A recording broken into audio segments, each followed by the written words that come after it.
host this meeting or this seminar. Is it Slavek the second or the third? Third. The third already. Already. I missed the first, so I'm really sorry about it because it's usually very interesting. And I'd like to welcome here Magdalena Zdrodowska and Matěj Frank, who will have a lecture. Both of them will have a lecture for us. It's all organized under Central European Network for Sonic Ecologies, which is a ever-starting organization, but now in a very close to run as an official organization. And I'd like to thank Slavek Wieczorek, who's the main coordinator of these events. The first lecture will be Magdalena Zdrodowska, who is the assistant professor at the Institute of Audiovisual Arts of the Jagiellonian University in Krakow, Poland. And she prepared for us the lecture about hearing aids, which is, I find it really, really interesting. So she will have the first 40 minutes of our time, and then Matěj Frank, who's an artist based in Poland, Czech Republic, and Austria in the same time, and who part of his work is connected with sound objects that somehow resemble the hearing aids. And he will have a presentation of his project, so it will be connected, the theory and somehow the practice together. So I would like to ask Magdalena if she can take the word and introduce us her lecture. Okay, thank you very much for the introduction. Can you see the text? Yes. The presentation? Yes. Yeah, okay. Yes. So, hello everyone from Poland. Thank you very much for coming, or rather like logging in to this meeting. I would like to thank Central European Network for Sonic Ecologies in general, and Slavek Wieczorek in particular, for organizing this event and inviting me to share with you the results of my work, and discussing the afterlives of ear trumpets in the era of electricity and electronics, namely in 20th and 21st century. And okay, so let's begin. For the last couple of years, I was conducting a research project that was related to the complex relations between technology and deafness. And by the way, in June, the book is coming under the title Telephone, Cinema and Cyborgs, and it will be published in Polish. And well, of course, a part of this project was the history of hearing prostheses for the deaf people, and inevitably ear trumpets, being the dominant hearing prosthesis during the Victorian era, were part of my research. And I was quite surprised to see ear trumpets outside their natural habitat, which would be the long 19th century, and being used by the hard of hearing people. And so I was coming across ear trumpets during the whole 20th century, and actually right now as well in contemporary times. And it was not only the strategies or practices of reuse, repurpose, repair, and maintenance of old objects, because it is quite typical for old things, old objects to be reused and displayed in museums, for example. So what was interesting for me, it was not to observe the things, the ear trumpets themselves, but the general idea of acoustic sound amplification that was not only being actively used, but also developed and actually flourishing in times that there were much more effective means and technical solutions to amplify sound, the electric ones, electronic ones, also in terms of hearing prostheses, the bionic ones, including cochlear implants. So I was wondering, it just caught my attention, and I was wondering how to analyze this survival of ear trumpets and acoustic sound amplification. And I think that there are two theories, or rather perspectives, that come from media studies that can be quite helpful in grasping and trying to understand what happened with ear trumpets, or the idea of acoustic sound amplification in the 20th and 21st century. And the first one is media ecology, which is rather a metaphor than a consistent theory that can be applied. And Matthew Fuller says about media ecology, or in general ecology, the term ecology is one of the most expressive language currently used to indicate the massive and dynamic interrelation of processes and objects, beings and things, patterns and matter. And the second theory I would like to present and actually use here is the convergence culture proposed by Henry Jenkins in his book Convergence Culture, where old and new media collide. And it is quite interesting that in the title he uses the term collide to describe the relations between what he calls old and new media or technologies, because I believe both of those theories, they can be applied to history of technology and technical solutions, not only to media. So he uses the word collide, but throughout his book, he highlights rather like interrelations and interweaving of the old and the new in terms of media and technology. So he doesn't present this idea of old and new colliding or pushing out the new solutions, pushing out the old ones, but he highlights the dynamics within the whole media or technological system, as in this fragment here. The medium content may shift when new media come, as occurred when television displaced radio as a storytelling medium, freeing radio to become the primary showcase for rock and roll. Its audience may change, as occurs when comics move from a mainstream medium in the 1950s to a niche medium today, and its social status may rise and fall, as occurs when theater moves from a popular form to an elite one. So for me, those two theories are very useful in investigating or thinking about ear trumpets today, as they highlight the dynamics of the technosphere in general, as Fuller writes about dynamic interrelations, and Jenkins writes about shifts and changes and rises and falls that happen within the technosphere. So those two theories or perspectives rather have some consequences that I would like to point out. I believe that they lead us to the idea of technosphere understood as ecosystem or something ecosystem-alike, very dynamic and very sensitive network in which cultural, social, and technological elements are very closely related.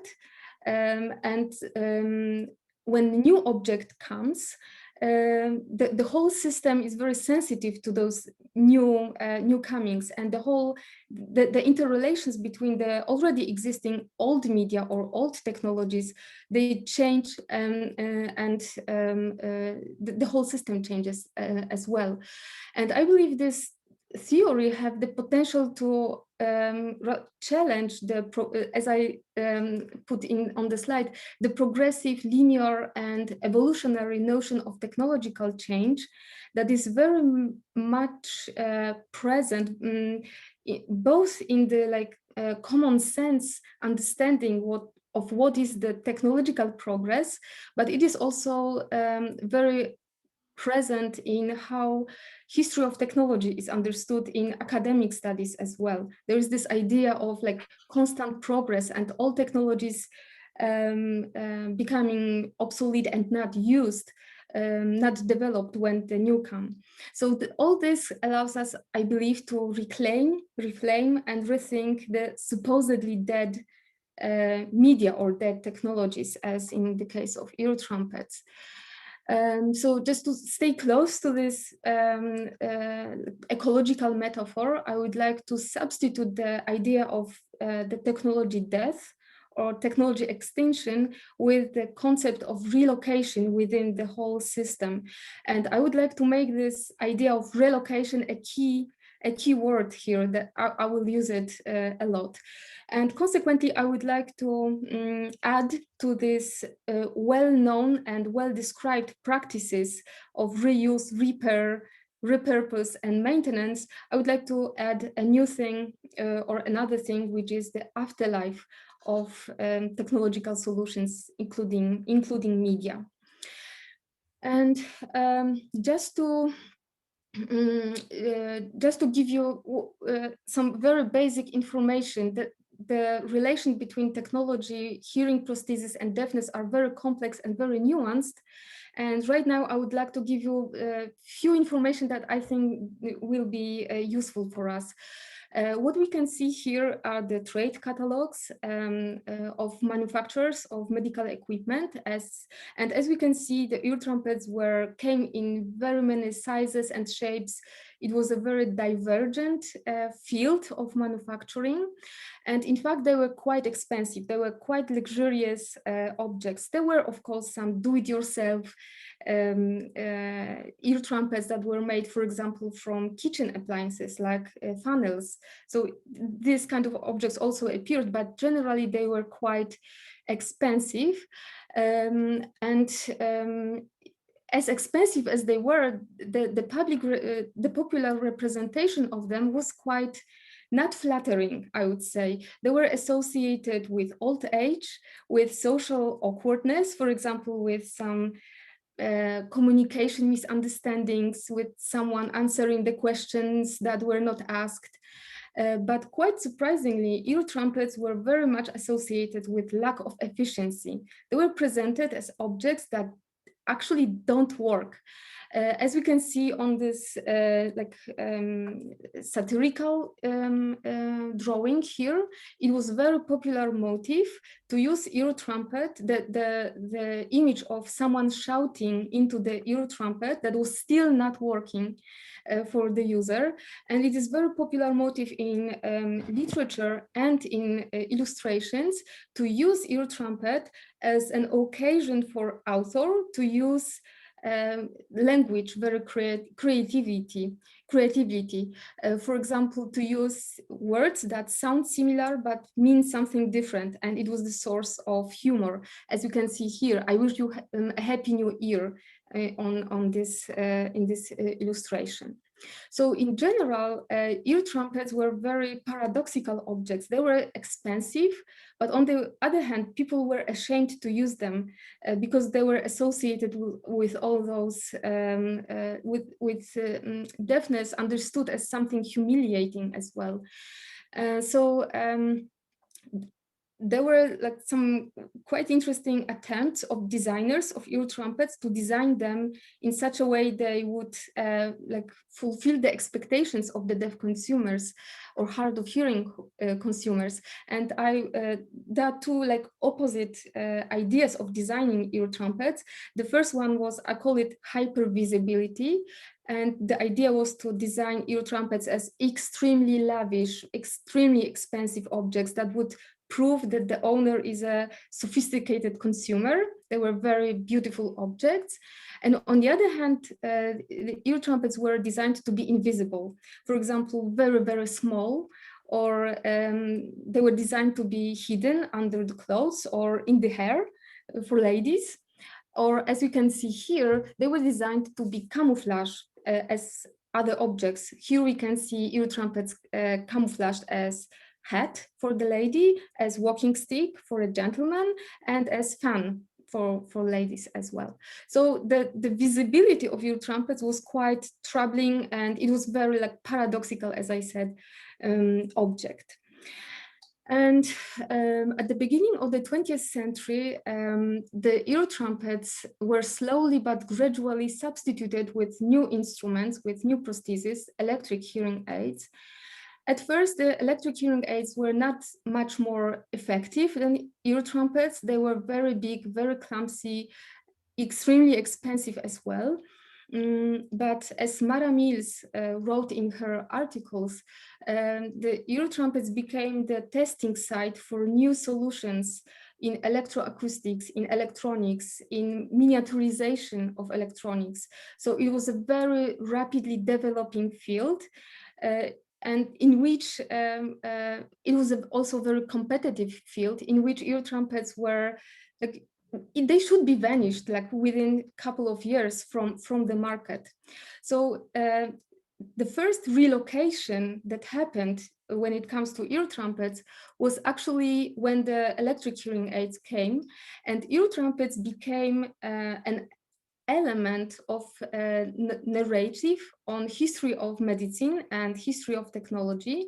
And very quickly they became part of museum collections. I believe the first exhibition of ear trumpets took place in 1934. We can see here the article entitled "As We Looked in Days of Yore," presenting this or announcing this collection.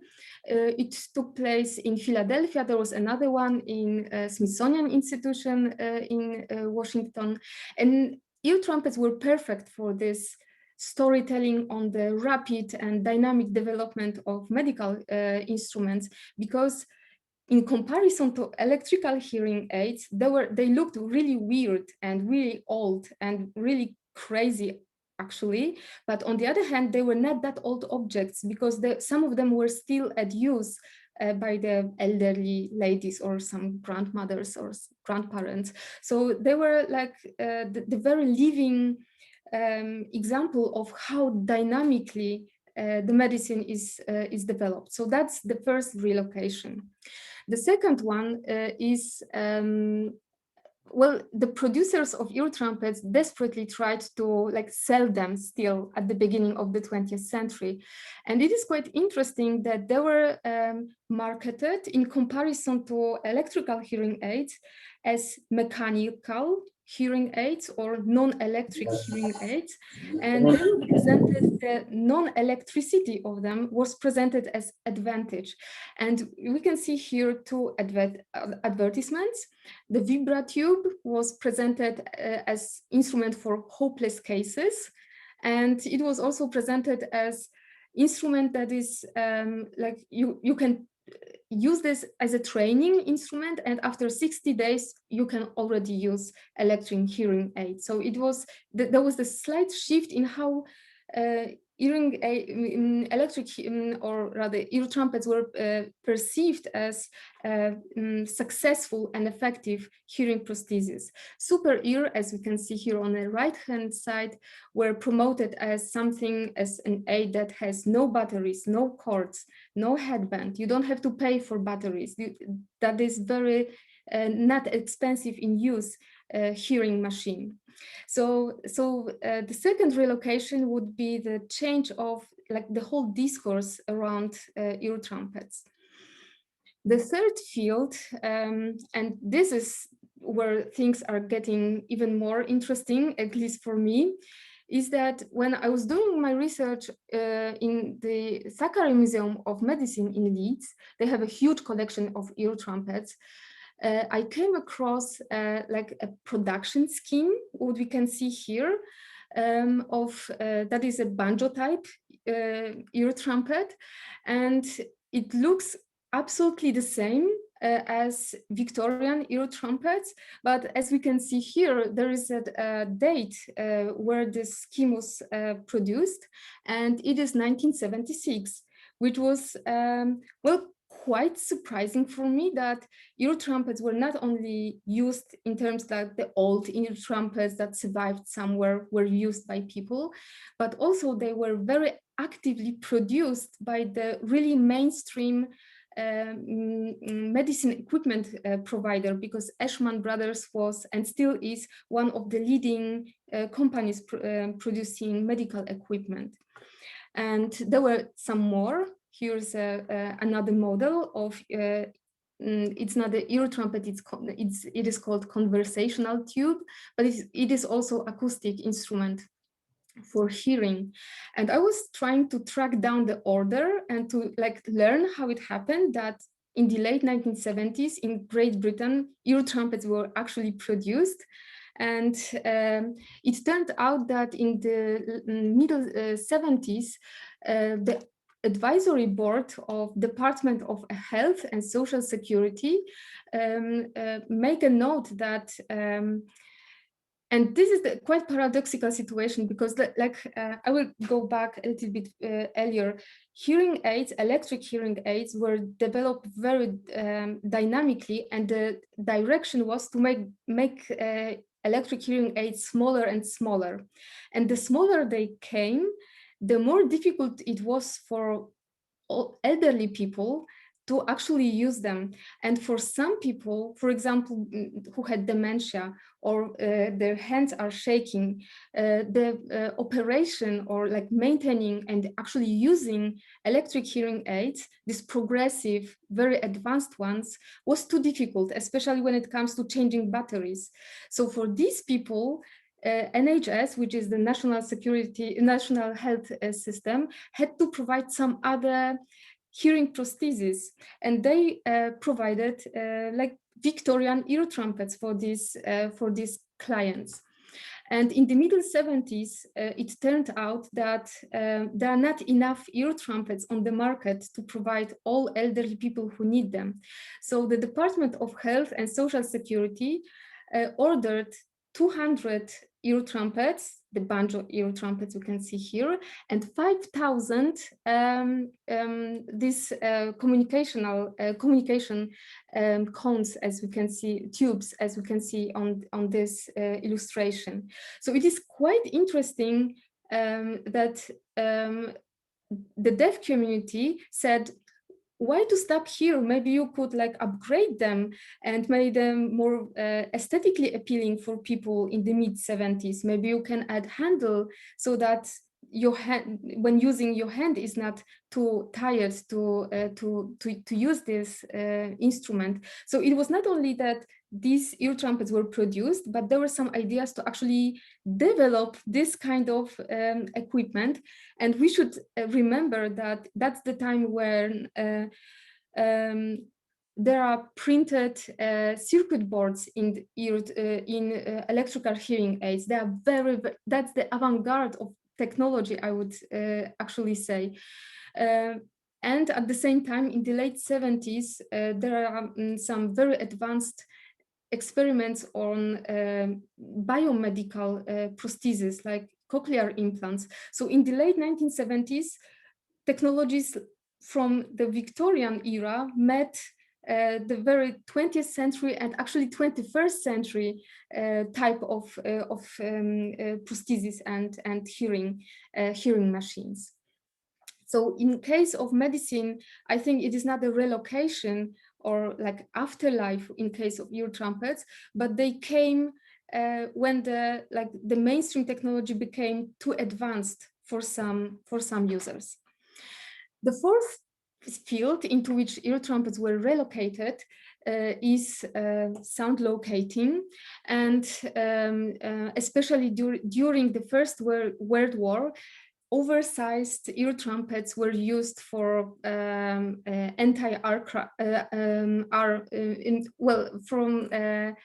anti-planes defense. And it is not something typical for First World War. As we can see here on left-hand side, it's a patent by Arthur Mayer for topophone. And this kind of instruments, like sound locators, were used at sea because sheep have fog horns. In fog, they make noises. So they had to locate very precisely when the other ship is not to collide with each other. So it is the late 19th century that these kind of instruments were used, but they flourished during the First World War. And there were different types of sound locators. As we can see here in the middle, there were some like really oversized ear trumpets that were used on the market in different shapes, and they were like wearable. One person could use this, and the idea was to so that the soldier has free hands, so the whole system had to stay on the head quite securely. The second type were the sound locators, as you can see here on the right hand side. They were bigger. They were movable around the battlefield, and they were consisted of 2, 3, 4, or even 5 huge ear trumpets that were operated by 3 men usually, and they were supposed to very precisely locate the plane on the sky, especially during the night. And when the plane was located, they turn off the light, the reflector, so that the plane is visible for soldiers to just shoot it. And of course, it was very dangerous job, because once the light was on, the crew was really at danger. And very often the hearing was very damaged, because the ear trumpets were amplifying not only the plane engines, but like all the noises that took place on the battlefield. And maybe even more interesting were the biggest ear trumpets, which were the like huge scale architectural acoustic mirrors. And they were built during the interwar period. There were plans to build the whole network of such like artificial ears, as they were called, to protect the shores against the planes coming from the continent.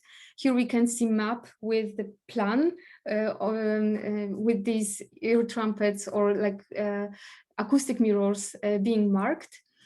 And down below this map, we can see one of these like sites where the acoustic mirrors were built. And most of these sites that were actually built, there are tourist attractions. They were mainly experimental sites. They were used to experiment with the conditions under which the plane can be perceived, can be heard.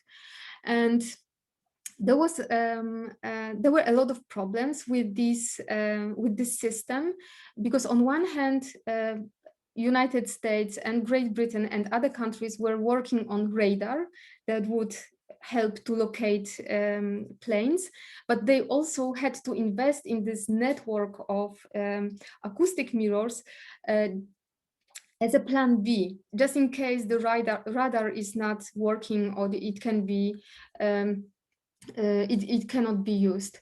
So it was this kind of troubling infrastructure that nobody believed in, because the experiments proved that they are not working very well, and it is like actually better to look for planes than to hear for them. There was problem who would be these like trained listeners who would operate these instruments, big instruments. It was said that even women can do this after a special training, but generally there was a question who would do this, who would pay for this. So it was the infrastructure that nobody wanted to develop, but actually it had to be developed to provide some kind of protection. And it also places the ear trumpets as market, as hearing prostheses on the market in quite a different position. As you can see here, there is on the right hand side, there is advertisement from the 1942. And that's the advertisement of electric hearing aid that is promoted and it is compared with sound locators, which are basically big ear trumpets. And it is said that just as those ear trumpets are so effective in protecting the American nation, the electric hearing aid is also that much effective in helping the individuals citizens. So that's the fourth field, or I would say ecological niche to which ear trumpets relocated in the 20th century. And lastly, the fifth one, I think the most interesting actually, is art and artistic creative practices. And I would like to concentrate on it's really hard to say what it is. Is it like performance or workshop or kind of fair? Let's say it's a performance entitled Ear Trumpet, and it was performed, it is regularly performed by the Gobelgedok Theatre from Great Britain. And they came up with this false scientific National Institute for Sonic Geology. And this, it is not a real thing, it is only prepared for the show, for this performance. And this Institute for Sonic Geology came up with this like false theory that there are some acoustic bubbles under the ground that move around, and they invite participants of ear trumpet workshop or performance to look for those acoustic bubbles. And they use this very retro nostalgic climate, as you can see in how they wear makeup, in the hairstyles, in their clothes. They refer to this early 20th century idea of like this British imperial tradition of scientific expeditions, like geologic ones, anthropological ones, also archaeological ones. And they invite participants to become this gentleman explorer. They explore this, they use this figure of gentleman scientist from the beginning of the 20th century, the one who left university and went into the field to actually actively trace or investigate the reality. So they invite participants to become sonic detectives. They use these words, and the instruments for this detective work are actually ear trumpets, and these ear trumpets are sculptured by Jeremy Jacobs. He's officially called trumpet sculptor. And these ear trumpets are designed especially for this performance. And they are built from real ear trumpets, real Victorian ear trumpets, but also musical instruments. And as Lorna Rees told me, she is an artistic director and the artistic director of the theater and the director of this performance. She told me that they were, these ear trumpets, these designs were, they were helped by the professional audiologist who helped to design them, and they also built some of those ear trumpets with hard of hearing participants of those performances in mind. These are the ear trumpets that have this funnely shape at the end that you put close to your ear, so that the whole ear is covered with this funnel, the ear with electronic ear trumpet, with electronic hearing aid inside. As you can see, these ear trumpets all have their names, their characters, and actually, I didn't mention it, but it's quite important. The sonic detectives actually find those acoustic bubbles in the ground, because before the performance, there's some equipment hidden under the ground, and there are some pieces played. Those pieces are composed from music, old radio programs, and also some spoken words. So people actually using these ear trumpets actually find those like acoustic bubbles. And Lorna Rees told me that the idea behind this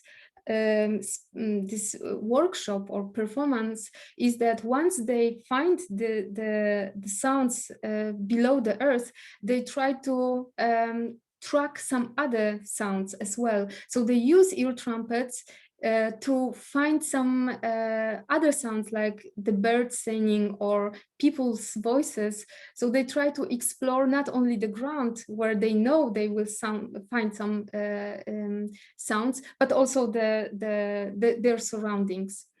And she also told me that when actors know that there is some hard of hearing person taking part in this performance, they actually have the possibility to change the volume, for example, of particular bubbles, so that they are louder for people who actually use electric hearing aids.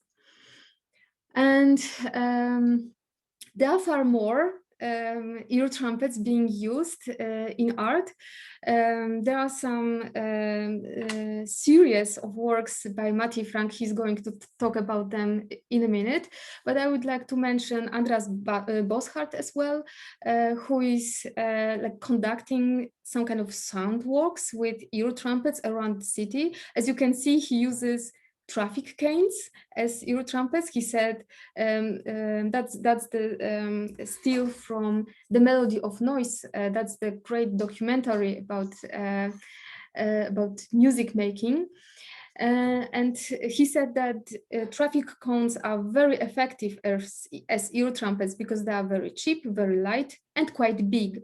And he says that he reshapes the sonic experience of people within the city with this kind of equipment. At first, when I was coming across this kind of objects like ear trumpets being used in artistic practices, I thought that they are mainly used in the cities, and that is the very like city or urban thing to use ear trumpets like this. Creativity, but I also came across lately ear trumpets that were designed to like enhance the experience of the nature or so-called nature. That's here we can see ear trumpets placed in park, and they were designed by students from the Estonian Academy of Arts. And just coming back to the beginning of this presentation, and the idea of ear trumpet during the Victorian era as something that is not effective, that is humiliating its user, that users are afraid or rather ashamed to use. It is quite interesting to see actually ear trumpets being actively used, developed, and actually flourishing till today. So I would like to ask after Rebecca Onion, who is an ethnographer who works with steampunk fan community, and in steampunk ear trumpets are used as well. We can see here the cosplaying and creating costumes following the Victorian style or vibe, and ear trumpets are very often part of these costumes. And Rebecca Onion asks, how did these technologies, once so revealed, enter back into the cultural lexicon as icons of a new utopian landscape? And trying to answer this question, I would like to come back to media ecology and this idea of convergence culture. And I would like to use this key word of relocation. I think there is this, or there might be one of the answers, that ear trumpets just simply relocated, gaining new values to them. They relocated within the technological landscape. They brought new ways of hearing, which is not the hearing that is somehow broken or disabled. It's the hearing that is very specialized, professionalized, and that is very self-conscious activity. There are new users, and there are mainly hearing people using ear trumpets right now, outside this medical case in the 1970s. And I think there are also new values associated to them. And I think ear trumpets are now used in opposition to our everyday hearing machines, such as I don't know, iPads, iPhones, on Spotify, and all these machines providing us with music and noise cancelling mode on our headphones. All this is supposed to separate us from reality, and ear trumpets do something quite opposite right now. They are providing us with some more or different access to here and now. So to just end up, I would like to bring back the idea of afterlife that can be seen in the ear trumpet relocation, that is non-progressive, non-linear, and non-evolutionary. That brings these ways of seeing the history of technology and the very idea of technological change with it. And I think that's all from me. Thank you very much. I hope I managed to end up within 40 minutes. Thanks. Yes, thank you, Magdalena. Thank you very much. It was Thank really you. interesting. And we will leave the discussion after Matěj's presentation. So now I will ask Matěj to present his projects that are in the theme, that they are connected to the lecture or to the field of interest of Magdalena.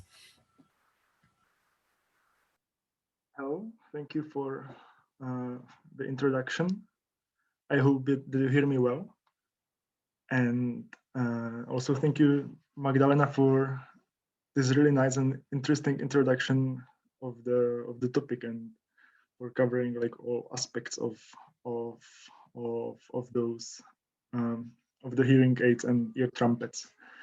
And I would like to share with you my my practice, and it's one of the fields that I'm working on.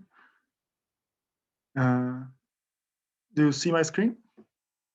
Okay. Yes. I'm a sculptor. Do you still see it, right? Yeah. I'm a sculptor and visual artist based in, like, doesn't matter where I'm based, and I work in on several projects continuously during last years, and one of the fields, one of the branches is connected with those listening aids and hearing devices, and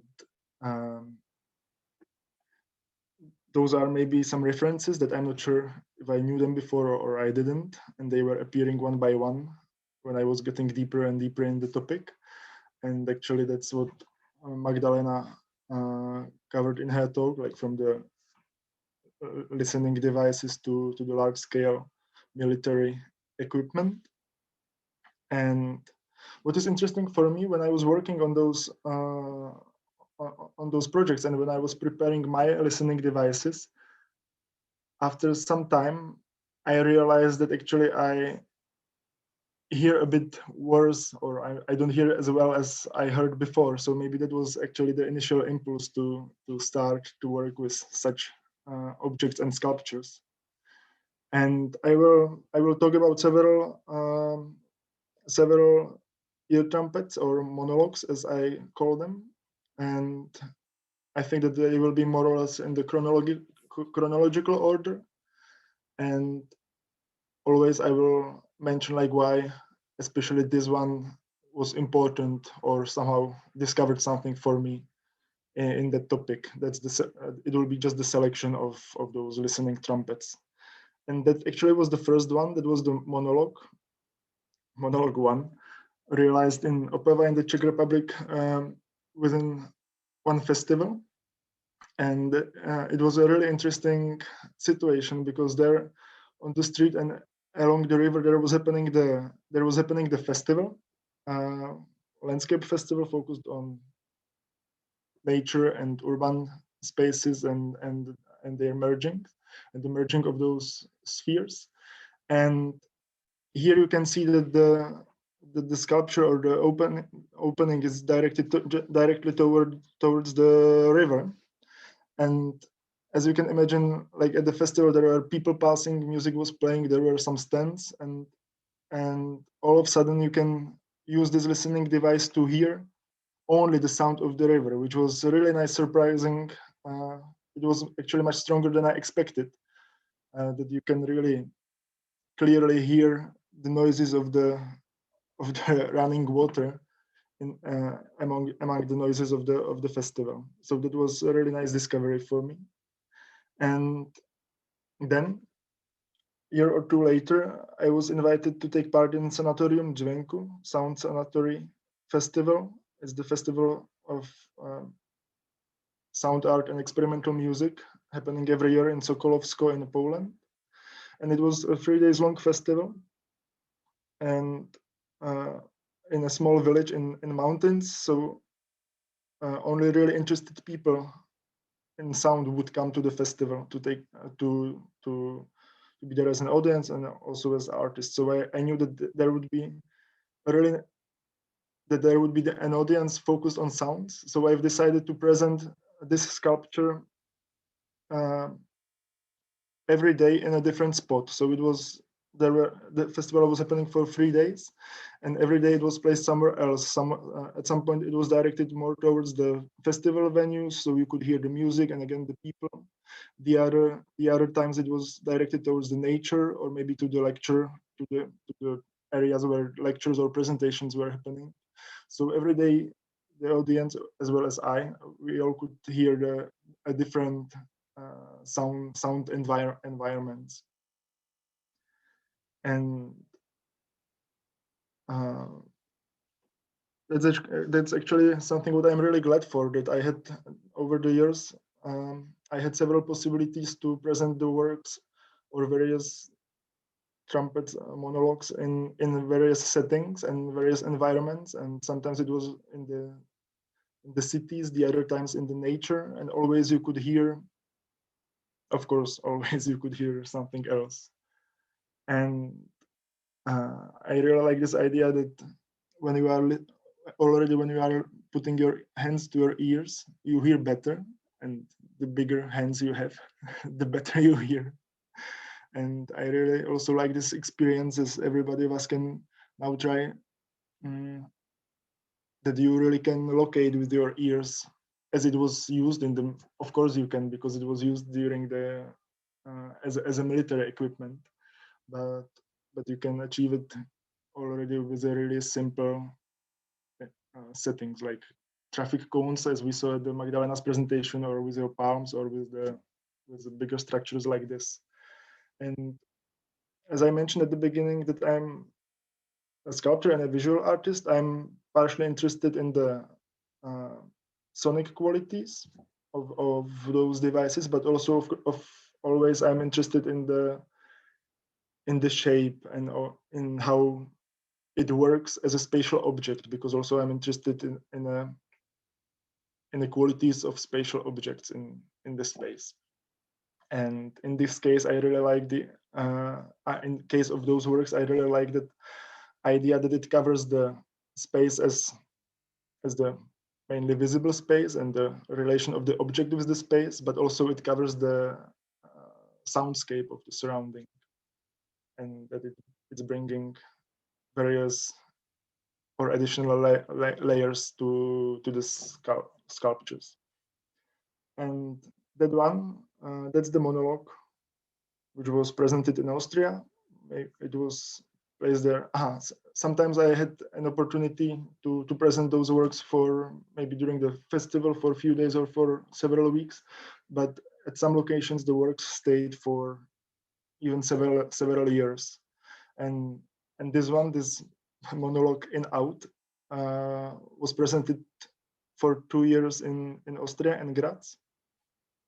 And here you can see the shape of the object, and also here you can see that if you want to listen through the sculpture, you have to actually stand at the opening of the sculpture, so you are immediately becoming part of your of the soundscape. It's not like in the previous cases where you were on one side and you were listening the other part of the world or the other part of the world. Here you actually are becoming the part of your sound environment, or of that what you can hear. And yes, let's go further. That is actually a very interesting situation here in Vienna. There are now there are 2 objects like that. One is here, and the other is on the opposite side of the field. And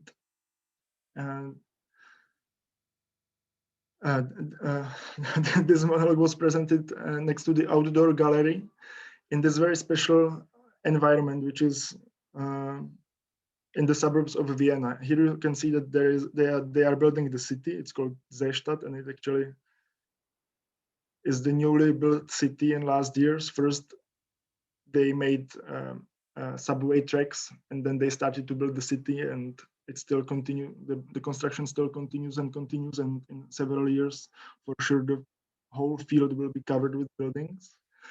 And what is especially interesting and important for me, and I'm lucky for this, I'm glad for this experience, or for that situation, for this context. So that is that this area was a former airfield. So, like, with a certain time gap, this acoustic locator got on a site where the original purpose was like to have airplanes and to observe the airplanes, or to locate the airplanes. And yeah, that's also in this case, in the case of this sculpture, it's a really interesting environment, because here you still can hear the more or less like the natural and agricultural area with birds and with grass and with wind and with an open space. Of course, you can hear the sounds of the city, and you can also hear the sounds of the construction site and passing machines and heavy machines working on the construction sites. You can hear the passing subway. And what's interesting, there is a lake. It will be visible on the following pictures. There is a lake, and you can hear like people playing and being around the lake. You don't hear the words, or you don't, of course, hear what do they speak about, but you see the laughter, you see the noises of the people having fun on the beach. And here you have the scale. This one is maybe around 5 meters long and 1.80 high, 1.80 meter high. And in the following year, I had the opportunity, or we could choose the place in the opposite side. In this side, here you see the lake, and in this do you see the cursor? Maybe you do. There is the lake, and you could we were allowed to place there the second monologue, which is placed actually opposite the original one. Here you those few pixels are the previous one, and here is actually the new one. And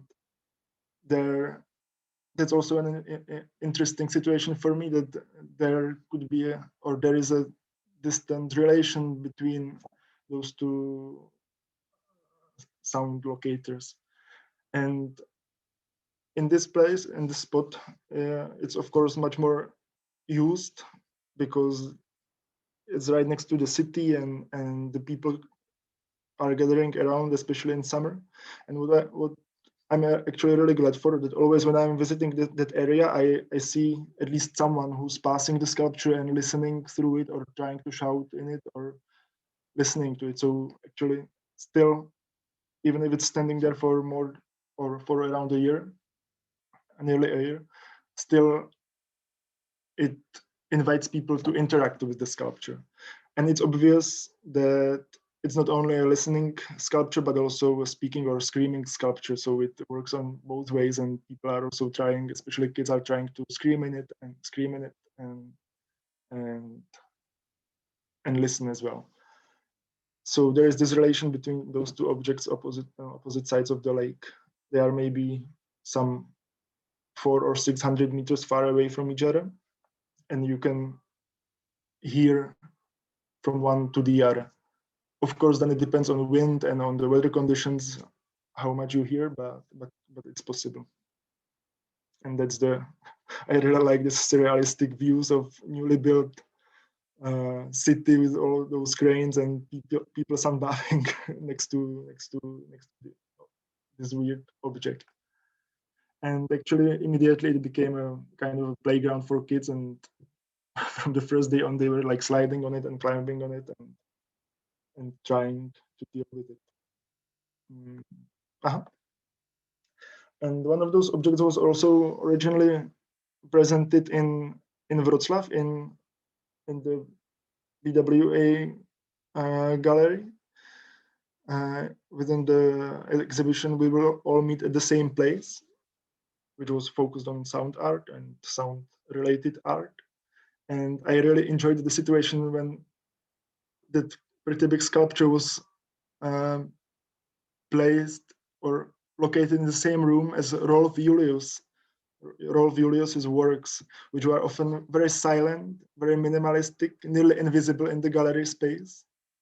And here you could hear them, let's say, better, or you could hear the nearly inaudible works of Rolf Julius.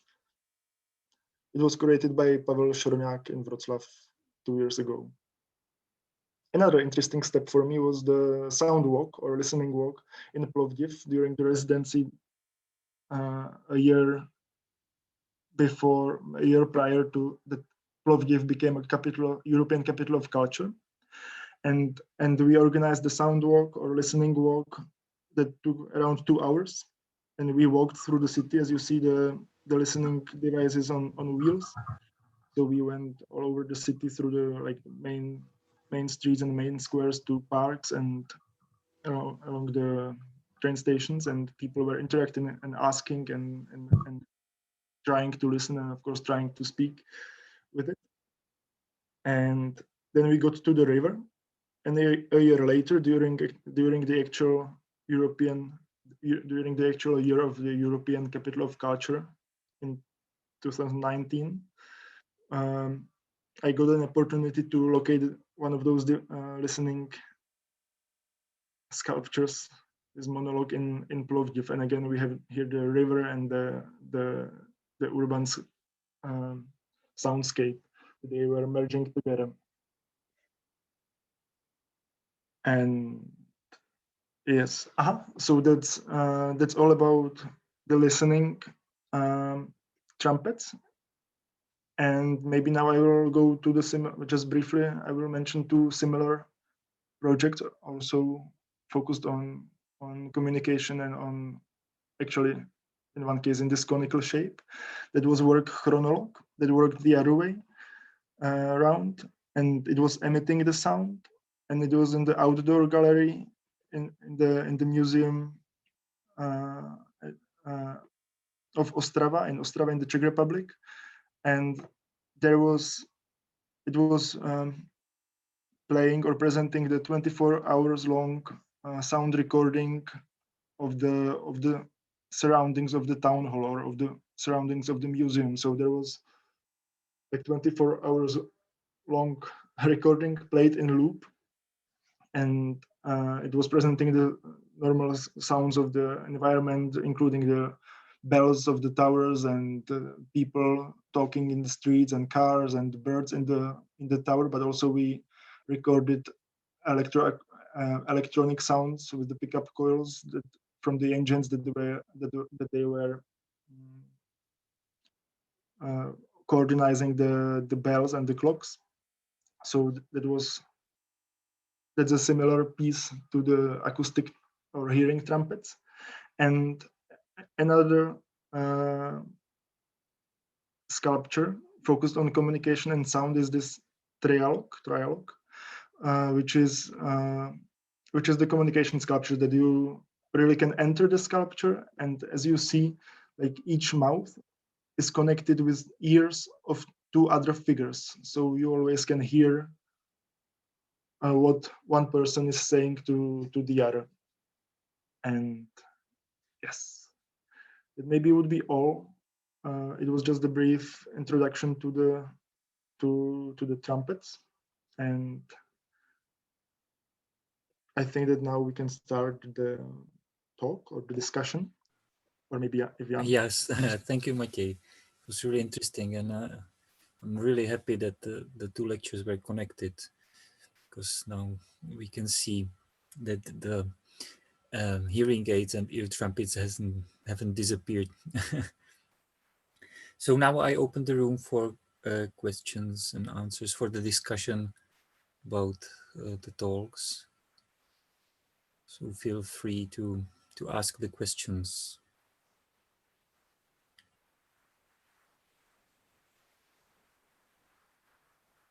If nobody has a question, I have one, Magdalena. I'm interested whether in the Victoria, or whether the 19th century ear trumpets, whether they have designed according the physics, according the acoustics rules, or it was just a randomly picked up shape that was designed nicely. Thank you for this question. It is quite interesting that there were some principles, and there was this idea coming from Kircher that the sound gets amplified once it is reflected. So they tried to build shapes that would allow sound to reflect several times inside. But there were also the ideas of, for example, using the shell shape, because it was associated with sound, I would say. But that is the tension between the effectiveness and the visibility. Because simply, as Matěj said, the bigger the ear trumpet, the more effective it is. But the problem is that deafness is invisible. You cannot see someone is deafness unless he uses or she uses ear trumpet. So the prosthesis was like a stigma, was a sign that someone is deaf. So they tried to design it as invisible as possible. For example, they did them so very, very small so that they could be invisible in the ear. They pushed some of them inside the ear. So in fact, there were some principles, but in the end, because of what clients wanted, they designed the ear trumpets very often that they were not working, basically. And it's the same for Matěj. I see the connection or the communication between the design, between the sculptural part of the object and the principles of acoustics. Did you do you build them according to the acoustic principles or according their appearance? Rather, I build them according to the appearance, starting with the idea that if you already put your ears like that, you hear better. So always it would amplify the sound, and I'm not trying to like get the perfect shape and the perfect material. Often, actually, those works were low budget projects, depending on the budget of the event or of the situation, or depending on my budget. So there's another issue. There's the budget issue, which would maybe allow me then to work maybe more precisely with the shape. But for me, it's important that it works. That those two qualities are in balance, like the sound quality and also the visual quality. the problem is of the documentation presentation that we can see the design, but we can't hear the ear trumpet and your sculptures, I think. Yeah. And even I think even recording wouldn't help because like the only way I found to kind of capture the sound was like to try to record the sound normally and then maybe record the sound through the monologue, through the sculpture. And I think it worked the best in the first presented object, the one above the river, because there you really hear the clear difference between the surroundings and then only the sound of the river. Yeah. And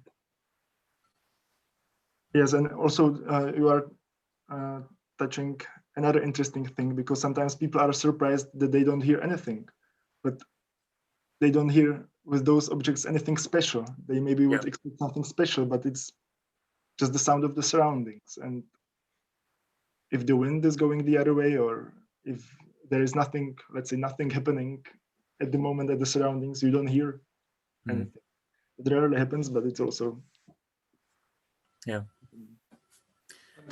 do you conduct an acoustic research before you set up your sculpture at those places? Usually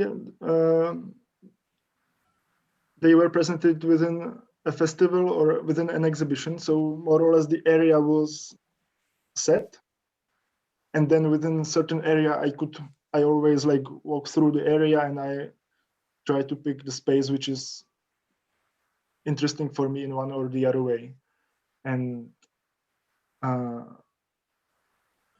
it was maybe the most, in this way I was experimenting the most at the Sokolovsko festival that was happening for 3 days, and every day the sculpture was placed in a different space. But always I would walk around and I would try to listen and imagine and check the spaces and choose the spaces from the possibilities. There's a question in a chat on Magdalena. The question is, did relocations of air trumpets come with upgrades or improvements in terms of loudness or fidelity? Thank you, Andreas, for this question. Actually, I think the only relocation that was really interested in upgrading the performance was the sound locators, the war ones used during the war, because there was a huge amount of experiments done regarding these different shapes, different sizes, and they were collecting data regarding how sound is reflected when under different weather conditions. And that is quite interesting that they have built the biggest and the most used, in Great Britain, acoustic mirror in Hythe, which is the that is located on the path of the that was connected located on the path of the commercial flights from France to London, because they were not it was not possible to pay for the military flights to like collect all this data regarding the different conditions. So they were actually listening for commercial flights to check how these ear trumpets or acoustic mirrors are working. But all the other, I know that during the performances for ear trumpet, during preparation for ear trumpet performance, there was some work done to check which ear trumpet would work best for hearing, hard of hearing person. But I think the war ones were the most investigated, I would say. Thank you. Maybe I would add my brief experience about the loudness and maybe fidelity. Like there was the spiraled one, the sculpture, and actually it was cutting heights and it was rather letting the longer waves of the deeper sounds, they were better going through. So yes, that the shape of course matters. I saw that you usually make it out of plywood or the yeah. Have you ever tried a different material? That's the question of budget, and yeah. And would you like to use a different? Yeah, I would. Yeah. For me, it would be perfect to make them maybe out of steel or these materials, because then they can maybe stay on site for longer. And you don't have to be worried. And also, then if you would maybe weld them precisely, there wouldn't be any gaps that the sound maybe goes away. So yes, like they are. In this context, is the budget is main issue. Yeah.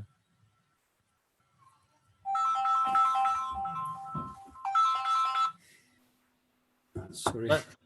Matěj, I just wanted to ask you if you have considered a permanent piece, and now I got a kind of answer for it.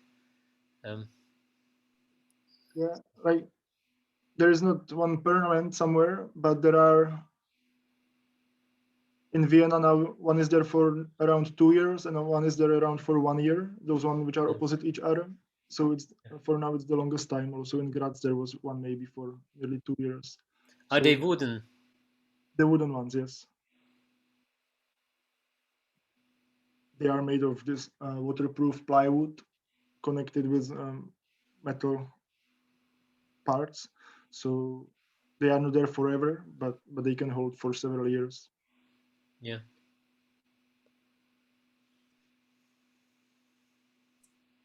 I have a question for Matěj, if I may. Have you seen that people maybe are using these two ear trumpets on the opposite sides of this former airfield?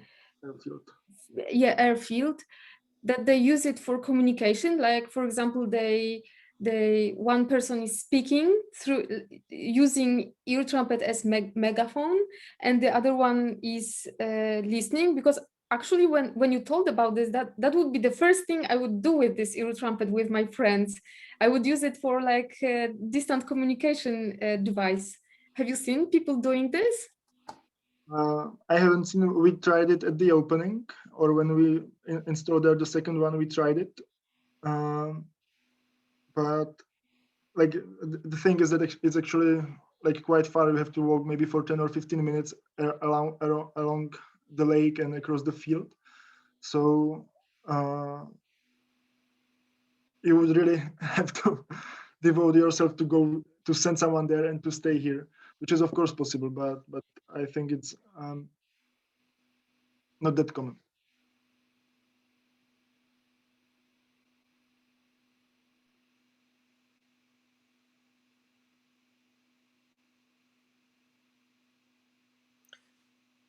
There is a small remark about the technology.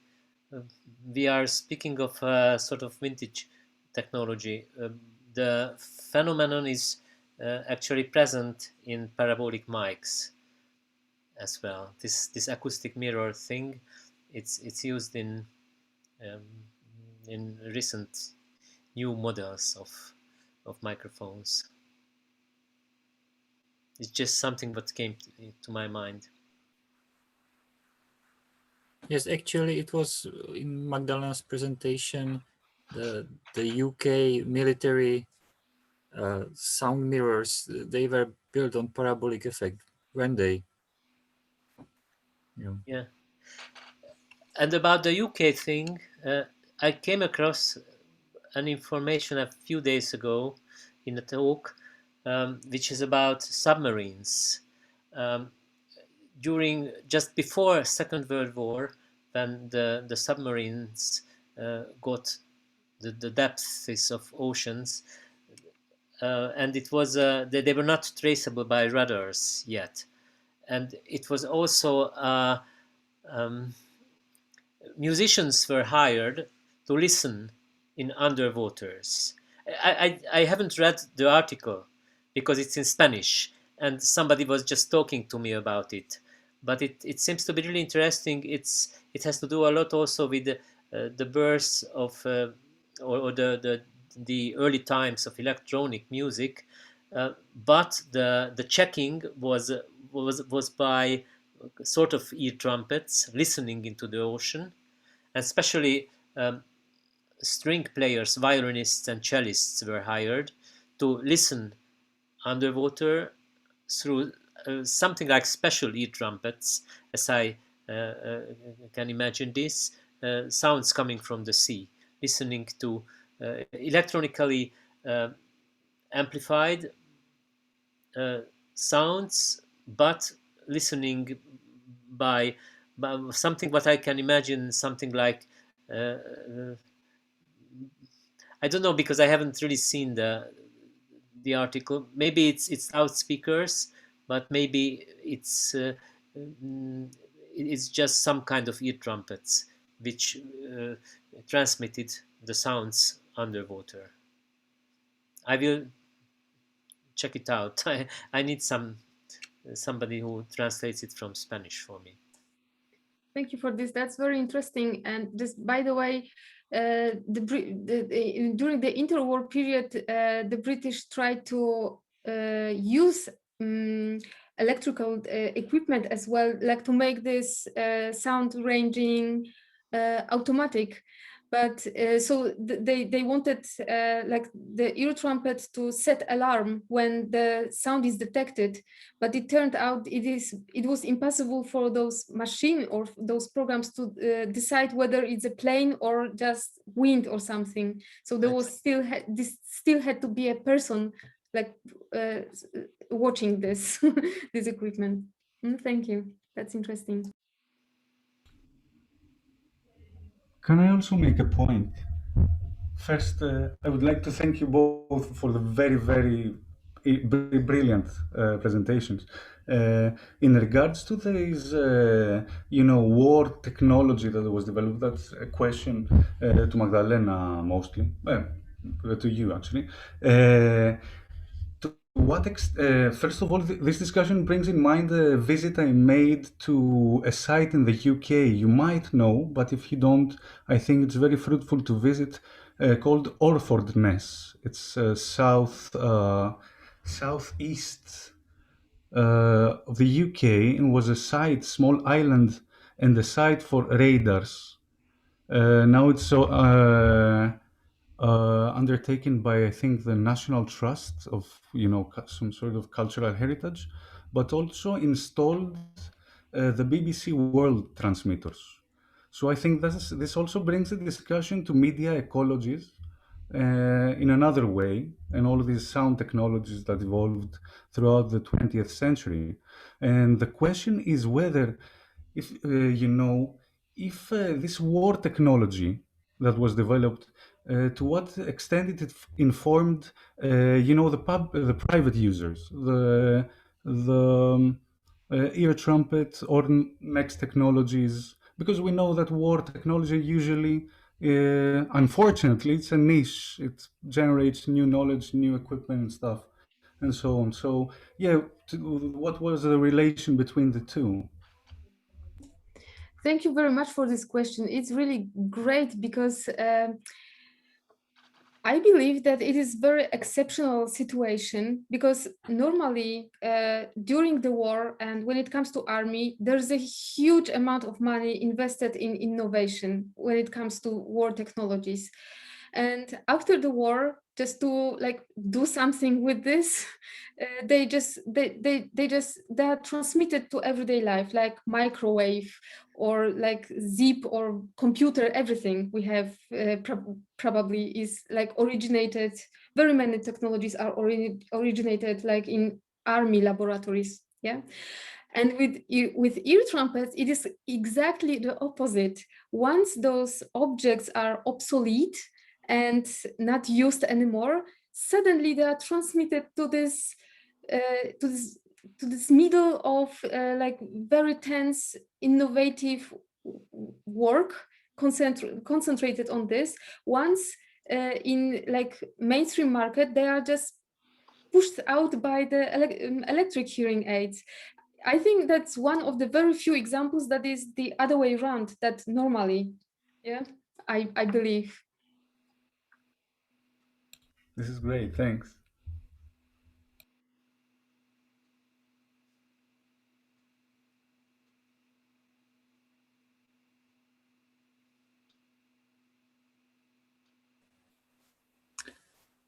Are there any other questions among the audience or from the audience?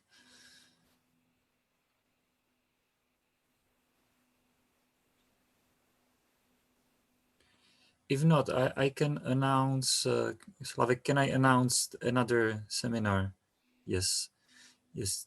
I'd like to let you know that the next seminar organized by Slavik and CENSE will be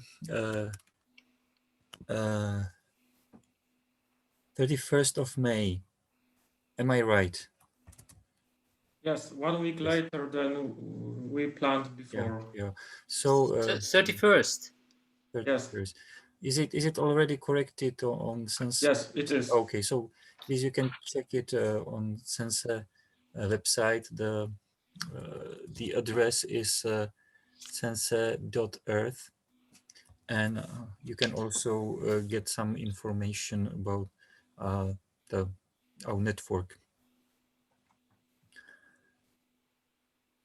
So I think if we don't have any other questions, I'd like to thank all of you for joining this session.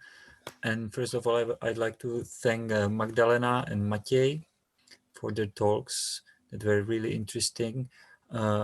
I've noticed, Slavik, that you've recorded the session. So for probably for those who are interested, they can contact you if they want to get back to or listen once more to the talks. They can contact you for a copy of the recording. Am I right? I think we can establish a YouTube channel of CENSE, and if the both speakers from today will agree, we can put the recording there. Okay, yeah, that's a nice idea. Thank you very much. So it seems that's all for today. Thank you very much, and I'm looking forward to meeting you in 1 month's time. The link will be again at our website. Thank you very much for your questions and comments. It was really great experience. Thanks. And thank you, Matěj. It was really cool to hear about your work. I'm really glad that we managed to organize it and include meeting. Yeah, thank you, Slavik, as well for organizing this. Thank you, and thank you, Jan, for being the host. I hope it was not annoying. It was helpful. All right, so have a nice evening and see you soon. Thanks, bye. Bye-bye. Bye-bye. Bye to you all. Bye.